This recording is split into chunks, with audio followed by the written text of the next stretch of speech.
welcome to the No Sleep Theater. Tonight we bring to you a very terrifying tale from returning author Tara A. Devlin that I'm sure you will all adore. A woman and her fiancé move into a new home and quickly discover a door hidden by the previous owners. What horrors may be lurking behind the door at the end of the hall? Will our heroine discover the key to these secrets? Will she be able to handle what she learns? Her and her fiancé's very lives may hinge on this. If you enjoyed tonight's video, don't forget to press the like and subscribe. And while you're at it, press the bell icon to get alerted whenever we upload a new video.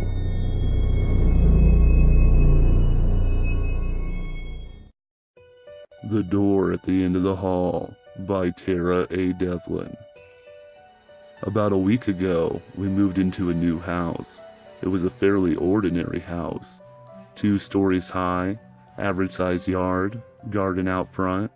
But when you went inside, there was something odd. There was a door at the end of the hall. The problem with this door was that it had no reason to be there. It didn't open, and it didn't lead anywhere. When you looked at it from the outside, there was nothing but a plain wall. So why was it there? I found the door purely by chance. I was cleaning the walls not long after we moved in when suddenly my finger went through the wallpaper. I freaked out. We'd just bought the place after all. But I soon noticed it went the entire way around. As I followed the line, it created the shape of a door. When my fiancé got home, we removed the wallpaper, and there it was, plain as day. No handle, no lock, but it was a door all right. Why was it there? Why was it covered? A few days later, strange things started to happen. I work night shifts as a nurse, so I'm often coming and going at all hours of the night. I was coming home from a particularly rough shift. It was around 3:30 in the morning, and some god-awful pop song was playing on the radio. I took my eyes off the road just for a second to turn the radio off when something hit the passenger side window. I screamed and swerved, running up the side of the gutter. I'd heard those stories about gangs throwing things at cars to get people to stop so they would carjack them. So I flicked my high beams on and drove a little faster, running over a small garden in the process. I felt bad, but the flowers would grow back. My life would not. And then I saw it. Spikes covered the road, like those the police used to stop high-speed chases. What the hell? It was a quiet suburban area. Thanks to my knee-jerk reaction, I just managed to miss them. Then something moved in the trees nearby. My heart raced. I looked in the side mirror and the figure was just standing there, watching me as I drove away. When I turned the corner, I saw him start moving in my direction. I can't go home, I thought. I live only 2 streets away. He could easily follow me. There was a 24-hour diner just a suburb over. I decided to go grab something to eat and wait for sunrise before going home. When I told my partner David about it the next morning, he frowned, took a swig of his coffee, and said, "Did you get a good look at the guy?" What do you think? It's 3 a.m. There's barely a streetlight to go around out here. No, I didn't get a look. But that's beside the point. There were spikes out there. Spikes! He was trying to stop me. I'll have a look on my way to work. And wait, what time did you get back? I looked at the clock. It said 7:13 a.m. About 6? Why? He shrugged his shoulders and finished his coffee.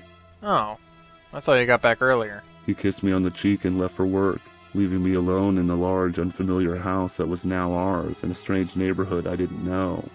I suddenly felt uncomfortable in my own home, but what could I do? As I went upstairs to shower and get to bed, I noticed the door at the end of the hall again. A plain old wooden door with nowhere to go and no reason to exist. Something shifted in the attic. The floorboards creaked and then the house fell silent once more. I stopped dead in my tracks. All I could think was that it was him. It was the guy from last night. He'd somehow found where I lived and snuck in while David was sleeping. David worked on call, and until we got a second key cut, he had the only one. So he often left the door unlocked, even at night, for me to get in. I told him not to, but he didn't want to be disturbed from his precious sleep. Well, now he could be disturbed by some precious murder. I had been awake for 19 hours. I was beyond tired. I pushed open the door to the study and it groaned. I stopped, waited to see if there would be any noise from the attic again. Nothing moved. I grabbed one of David's golf clubs and stood beneath the entrance, supposing the crazy stalker was up there, And what exactly was I going to do anyway? Beat him to death with a golf club before he managed to stab me 83 times over, and maybe if I was lucky, leave something of a corpse for David to identify? As my hand reached up for the string, the doorbell rang. I jumped and dropped the club on the carpet below. I glanced at the attic, and then the door that went nowhere. I went downstairs. It was one of our neighbors. "Hi, I saw you moving in a few days ago, and just wanted to drop by and say hi. My name's Tim." He was rather tall and well-built, but something about him still screamed nerd. Perhaps it was the glasses, the slicked-over hair, and the Jedi t-shirt. A nasty bruise spread out from underneath his left eye, down his cheek. He smiled and put his hand out. His fingernails were covered with dirt and oil. I smiled as politely as I could, and he took his hand back and awkwardly rubbed it on the back of his head. "Oh, sorry. I'm a vehicle technician for the local police department. I think the oil's just a part of me now." You're a police officer? Well, that would explain his size. Probably the bruise, too. "Yes, ma'am. Here to protect and serve. If you ever see anything suspicious or ever need any help, just let me know." Oh, now that he mentioned it. There was a loud bang upstairs, much louder than before. In my tired state, I'd already forgotten about the potential crazed stalker up there. Tim heard it too. "Is everything all right, ma'am?" I told him about the thing that hit my car, the spikes on the road, the figure in the trees, and the sounds I'd heard in the attic. He was a police officer. He could help. "Would you like me to investigate for you?" I nodded, rubbing my eyes and standing aside to let him in. I pointed him in the direction of the stairs, but he was already there. "Hello, this is the police. If there's anyone up there, come down with your hands up." I thought they only said that line in the movies. Silence. "You have until the count of 3, and then I'm coming up. 1, 2. I realized the golf club I dropped was missing. Before Tim got to 3, something collided with the back of his leg. He dropped to one knee and screamed out in pain. Another hit connected with his shoulder, and as he grabbed it, a final hit to the temple sent him tumbling to the ground. He was out cold. A figure stepped out of the study. He was in all black, with a black beanie pulled over his face. The eyes were cut out. He was holding the golf club, a trickle of blood now dripping off the end. What do you want? I stammered, doing my best to edge my way back to the stairs. The front door was still open. If I could reach the stairs before he reached me, I could get outside and get help. "Trust no one. Not even the police. Trust no one. It's the door," The figure rasped. It's... what? Nothing was making any sense. The figure looked at me for a moment, just a moment too long, then jumped over Tim and disappeared through the door. Just like that, like he'd never been there at all, vanished into thin air. Tim began to stir. We called the police and explained everything that happened at the station. I didn't tell them about the vanishing through the door part, just said the man ran out the front door after knocking Tim out. Tim was fine, no concussion, but he'd be feeling woozy for a little while, they said. They told me to change the locks and make sure to always lock up whenever someone left the house. If I heard anything else, I was to let them know right away. By the time I got to sleep, over 26 hours had passed. I was out before I even hit the pillow. 2 days passed in relative silence. We changed the locks, there was no more bumps in the night or day, and I almost forgot anything strange had happened at all, but the door was still there. It was like it was calling to me. "It's the door." The words echoed over and over in my mind. What was the door? But even more than that, just how did the man vanish into thin air right before my eyes? I still couldn't explain it. I went to visit Tim. He answered the door with a very large, very angry welt on his right temple. How are you? Been better, been worse. Take it the intruder hasn't returned? I shook my head. Look, can I ask you something? Oh, shoot. Did you know the people living in our house before us? His brow furrowed. Why do you ask? Just wondering. There's I paused. Here it comes. Crazy lady alert. a door at the end of the hallway. It was covered over in wallpaper by the previous tenants, I think. Like, they didn't want anyone to know it was there. Okay, what's so special about this door? Well, I mean, that's what I'd like to know. It doesn't go anywhere. The other side is just a wall and there's not even a handle to open it. I considered telling him about what the intruder said, but thought better of it. Not just yet. He scratched his chin for a moment. Well, we were friendly. I don't know if you'd say we were friends as such. but my wife and I had dinner with the couple that lived there a few times. They seemed nice enough. They moved out after their son went missing, though. It hit them really hard. They never really recovered from that. Can't say I blame them. They never said anything about a mysterious door, though. My shoulders slumped. Sorry. No, it's okay. Thanks anyway, and I hope you feel better soon. I went back home. I had to work in 5 hours, best try to get what little sleep I could. After an uneventful night, and thankfully uneventful drive home, I pulled into the driveway as the sun was rising in the distance. I put the key in the lock, turned and stepped inside. Sunlight filtered through the sheer curtains. There was a crumpled note on the desk. I'm sorry. I tried, but I couldn't do it. I was too late. You need to keep trying. We'll end this. Remember, it's the door. Remember. My heart began to race. Sweetie? I called out. The house was silent. David was usually awake by now. I put the note back down on the table and ran upstairs. David? I opened the door to our bedroom, and time stopped. Bile rose in my throat. My temples pounded. My vision swam. I was a nurse by profession, and over the course of my career, I'd seen some of the most painful things that could happen to a human body.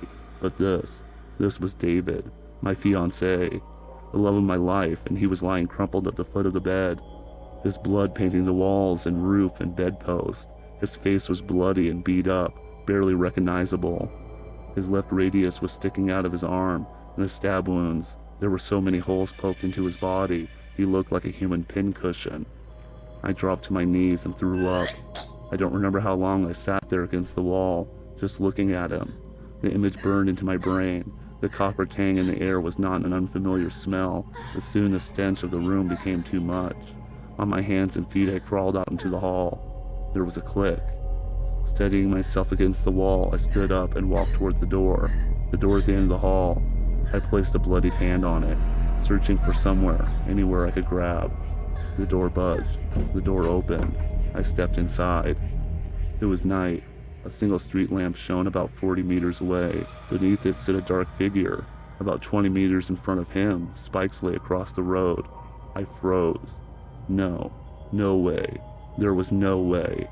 A car turned the corner and entered the street. My car. I was sitting in the driver's seat and I was looking at the radio. I didn't see the spikes that were there in front of me. I looked around and picked up the closest thing I could find, a newspaper. I hurled it at the car. It hit the passenger window and the car swerved up onto the gutter. My heart was pounding in my throat. The dark figure started to move towards the car sitting on the sidewalk. Come on, come on!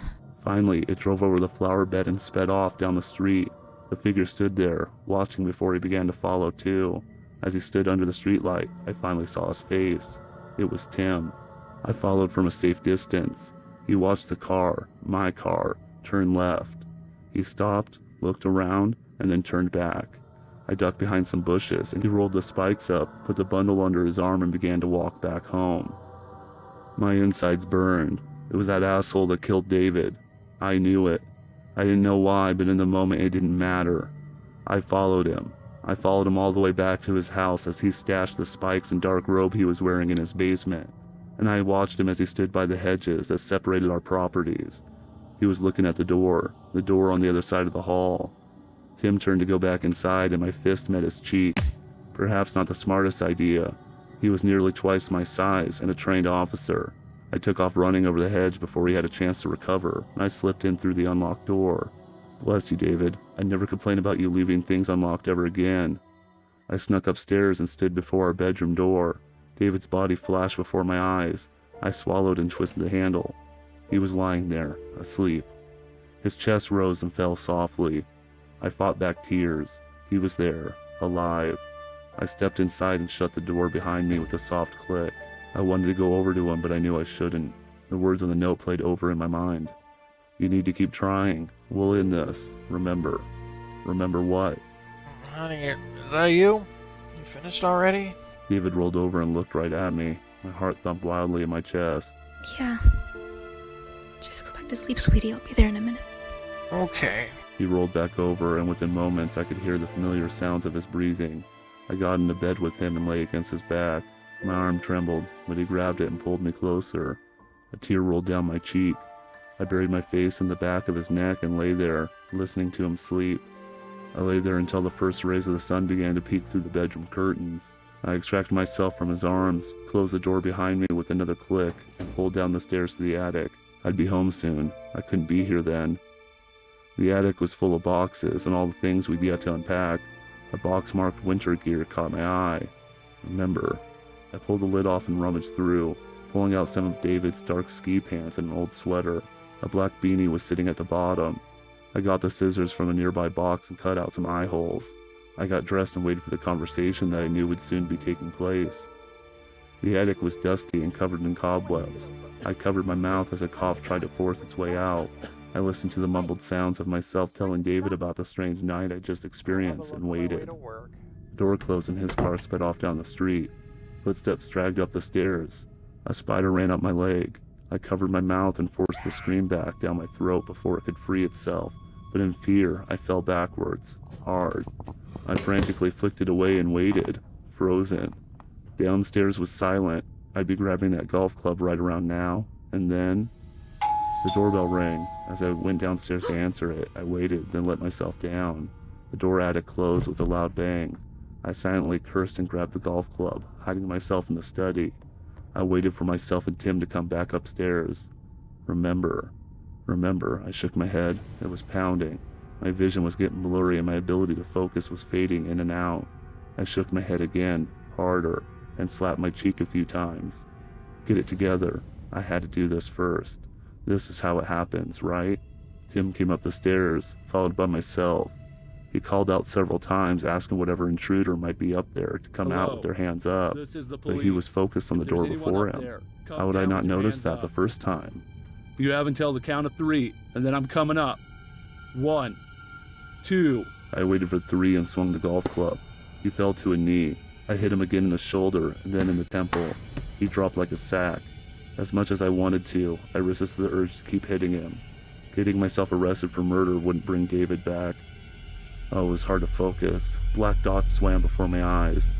I affected my best gruff voice. Trust no one. Not even the police. Trust no one.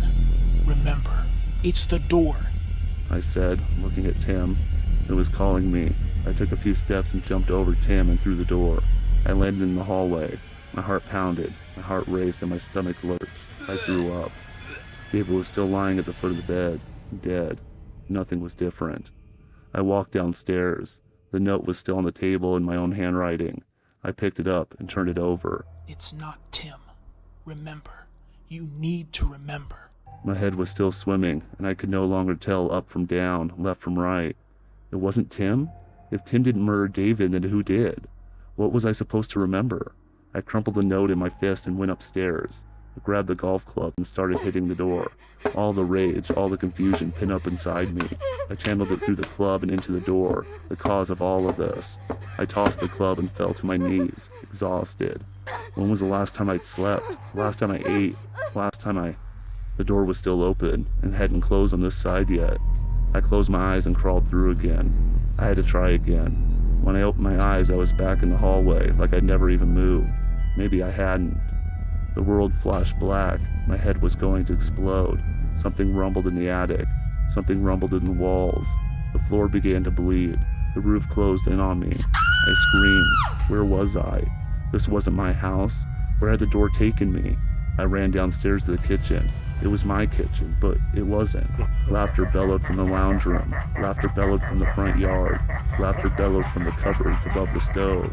What do you want? I screamed. The door handle jiggled. Something moved in the lounge. I grabbed the knife sitting on the counter and ran upstairs. The stairs dropped out beneath me. I grabbed onto the handrails, feeling seasick as they lurched. I found my footing on whatever I could and scrambled the rest of the way up. When I reached the hall, I ran for the study and hid myself inside the cupboard. Footsteps echoed up the stairs. Laughter rang out down the hall. Tara, Tara, Tara. The thing called out my name. I froze. It was unlike any voice I'd ever heard before. It was like several voices speaking at once, all at the same time, but just slightly off from each other. There was a scraping like a claw being dragged along a wall. The footsteps got closer. I gripped the knife even tighter and held my breath. The pounding in my head refused to stop, and I could feel consciousness slipping away. The footsteps were in front of the cupboard. My head was going to explode. Tap, tap, tap. I let out a breath, flung the door open, and stuck my knife into the creature's chest. I scrambled out of the room and slammed the door behind me. The creature howled an ungodly scream. It thundered out of the study and kicked the bedroom door open. No, I needed to get rid of it before David got home. This was it. This was the thing that killed him. Not Tim. Tim was a creep. Most definitely should not have been in possession of a bat. He was no murderer. It was this thing, this monster. Over and over I plunged a knife in, crying. The sight of David burned forever in my memory, fueled the rage and sorrow burning deep within me. I stabbed and slashed, hoping to cause as much damage as I could before it killed me. Just make the thing bleed out. It was bleeding, and if it could bleed, it could die. The demon grabbed the knife as I pressed forward and tossed it aside with a growl. It grabbed me by the neck and slammed me into the wall. Out of the corner of my eye, I could see the door at the end of the hall. It was throbbing with life. My way back. I had to get back. The world before me faded in and out. No. Focus. You didn't come all this way to die now. The golf club was still lying in the hall.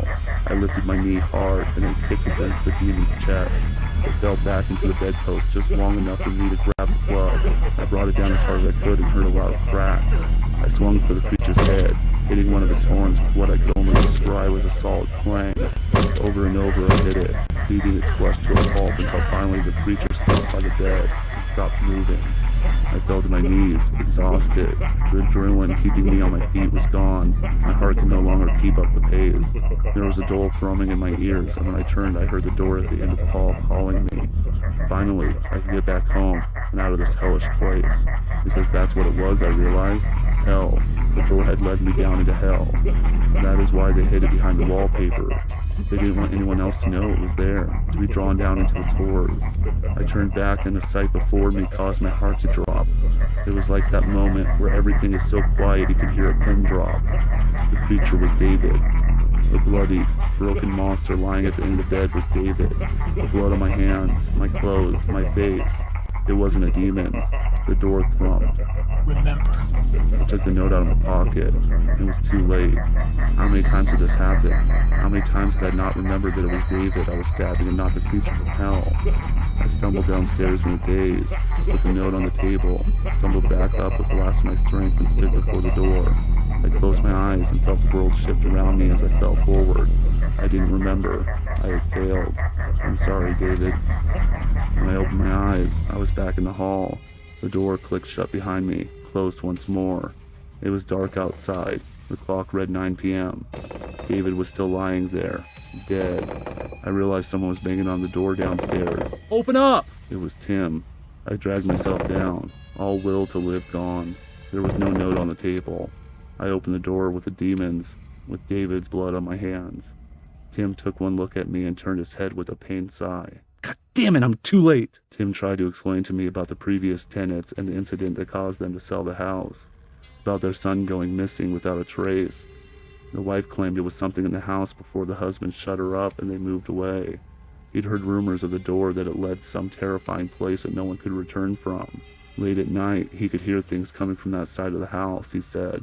He could feel something calling to him. When we moved in, he planned to scare us into moving out before anything bad happened. But it looked like he was already too late. He kept talking, but the sounds became background noise. My ears thrummed. My blood burned. It all clicked. The door needed a sacrifice to open each time. I looked at Tim. I could still save David. I could try again. Would you like to come up and see the door?